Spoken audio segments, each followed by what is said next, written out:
പ്രിയപ്പെട്ട എല്ലാവർക്കും നമസ്കാരം. ഞാൻ സിയാദ് കരീം. ഞാൻ ഈ വീഡിയോ ചെയ്യുന്നത് എന്തെന്നാൽ, ഇപ്പോൾ LDFിൻ്റെയും BJPയുടെയൊക്കെ പട്ടിക, വോട്ടർ പട്ടിക അല്ല, സ്ഥാനാർത്ഥി പട്ടിക ഇറങ്ങിക്കഴിഞ്ഞു. 2026 ഏപ്രിൽ മാസം 9-ാം തീയതി നമ്മൾ അസംബ്ലി തിരഞ്ഞെടുപ്പ് വോട്ട് രേഖപ്പെടുത്താൻ പോവുകയാണ്.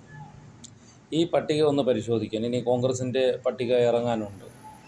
ഇപ്പോൾ ഇറങ്ങിയ BJP പട്ടികയായിരുന്നാലും CPMൻ്റെ പട്ടികയായിരുന്നാലും അതിൽ ഒരു സാധാരണക്കാരൻ വന്നിട്ടുണ്ടോ എന്ന് നമ്മളൊന്ന് ചിന്തിക്കണം.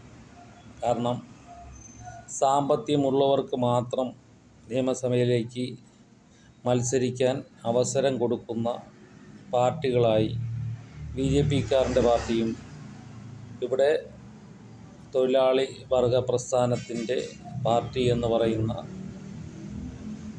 CPI, CPM അല്ലെങ്കിൽ LDF കൂട്ടുകെട്ട്, അല്ലെങ്കിൽ BJP, NDA മുന്നണികൾ സാമ്പത്തികമുള്ളവരെ മാത്രമാണ് സ്ഥാനാർത്ഥി ലിസ്റ്റിൽ പരിഗണിച്ചിരിക്കുന്നത്. ഇത് ജനാധിപത്യത്തിനെതിരെയുള്ള വലിയൊരു വെല്ലുവിളിയാണ്. കാരണം ചുവരെഴുതാനും പോസ്റ്റർ ഒട്ടിക്കുവാനും താഴെത്തട്ടിൽ വർക്ക് ചെയ്യുവാനും ഈ സാധാരണക്കാരപ്പെട്ട അണികളുണ്ടാവും.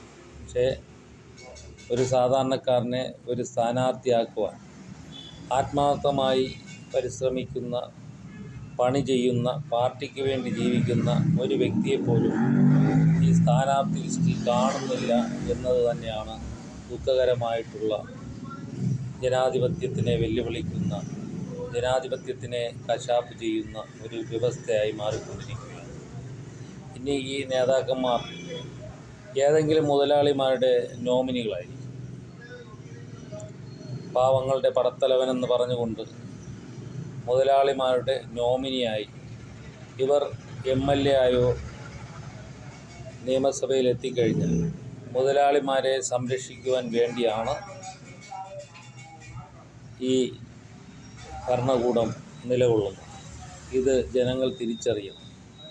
സാധാരണക്കാരൻ്റെ ആവശ്യങ്ങൾ നിയമസഭയിൽ പറയുവാൻ സാധാരണക്കാരൻ്റെ ഇടയിൽ നിന്നുള്ള സ്ഥാനാർത്ഥികളെ നിങ്ങൾ കണ്ടെത്തി വിജയിപ്പിക്കണമെന്ന് ഒരു അഭ്യർത്ഥന കൂടി ഈ അവസരത്തിൽ പറഞ്ഞുകൊണ്ട് നിർത്തുന്നു. ജനാധിപത്യം വിജയിക്കട്ടെ, എല്ലാവരും വോട്ട് ചെയ്യുക എന്ന ആഹ്വാനത്തോടു കൂടി എന്നെ ശ്രവിച്ച എല്ലാവർക്കും നല്ല നന്ദി, നമസ്കാരം, ജയ് ഹിന്ദ്.